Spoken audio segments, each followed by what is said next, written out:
when I was a software engineer at Digital, a lot of people would tell me that they considered computer programming as something very difficult. It seemed somewhat arcane to them. But the reality is, computer programming is actually pretty simple. It really is just simply about logic and asking the right questions so that you can really come to understand the problem being presented. And from there, you essentially develop the code, sort of the procedures that you will use to make the program work, to get the results that you're looking for.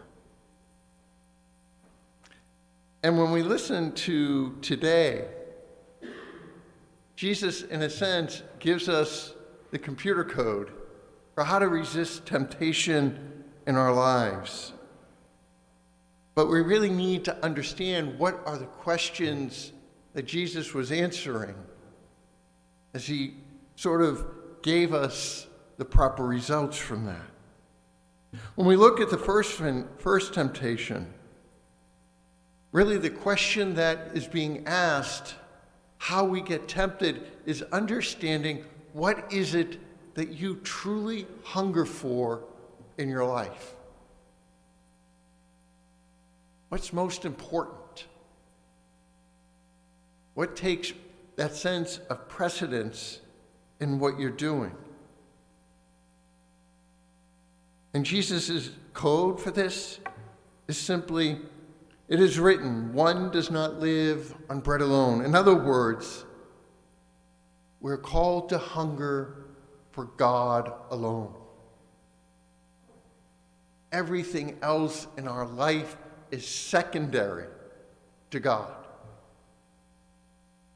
Ourselves, family, friends, work, whatever it is, everything is secondary to God. That is what we must be hungering for. And when that is true, then then we really can't be tempted. The second temptation. Really, the question is, what do you truly serve? Or in other words, what do you put before God? And Jesus' reply, the code he uses in that moment is, it is written, you shall worship the Lord your God, and him alone shall you serve.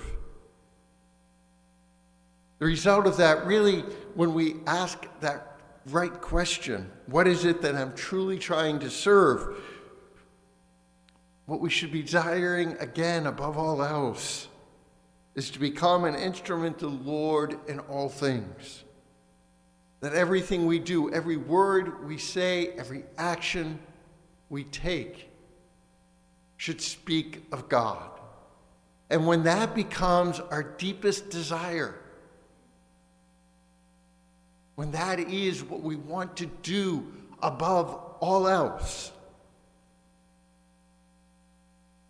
it's there that we come then to truly worship God in the way that we're called to. And again, as we see with Jesus, the temptation can't work.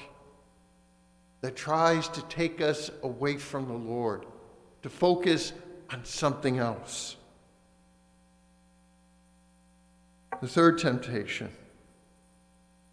really is about, how do you make God prove himself to you? And let's all be honest, we have fallen into this trap many times in our lives where we basically tell God what needs to happen.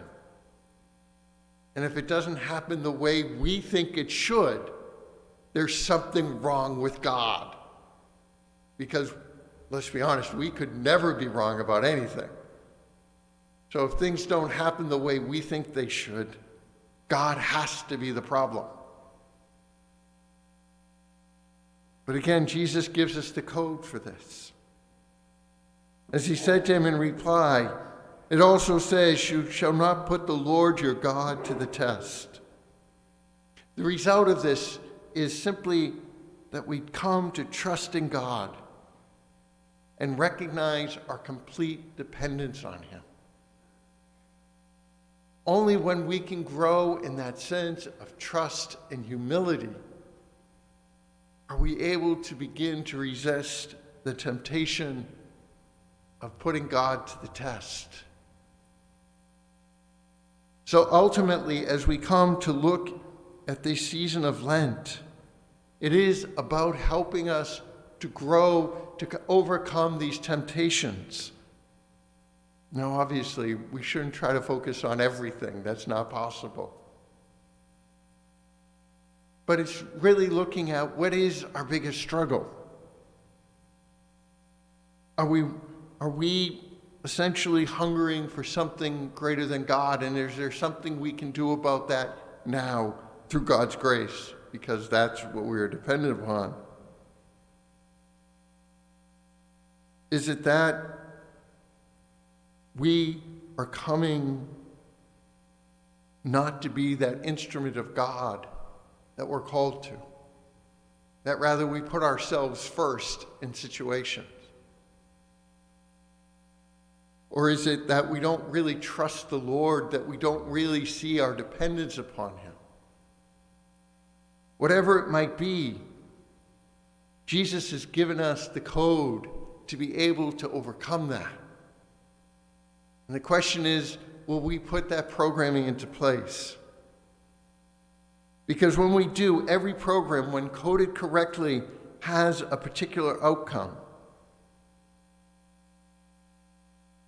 And Paul today tells us what that outcome can be.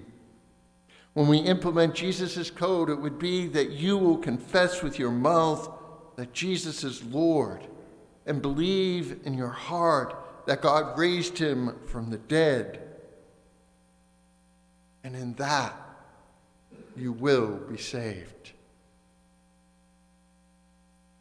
May we seek to truly implement Jesus' code in our life, that we may come to truly discover within ourselves the result that Paul speaks to us today.